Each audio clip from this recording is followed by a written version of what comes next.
Di biro ang sumulat ng awitin para sa'yo. Para akong isang siraulo, hilo at lito. Sa aking pamina ng piano, tila daw ipilit nilaro. Pagkasakaling marong tonong, bigla na lang umusbong. Tungkol saan naman kayang awitin para sa'yo?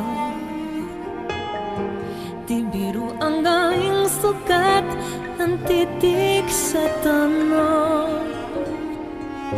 10 ang aking diksyonaryo kung ang tugma'y di wasto.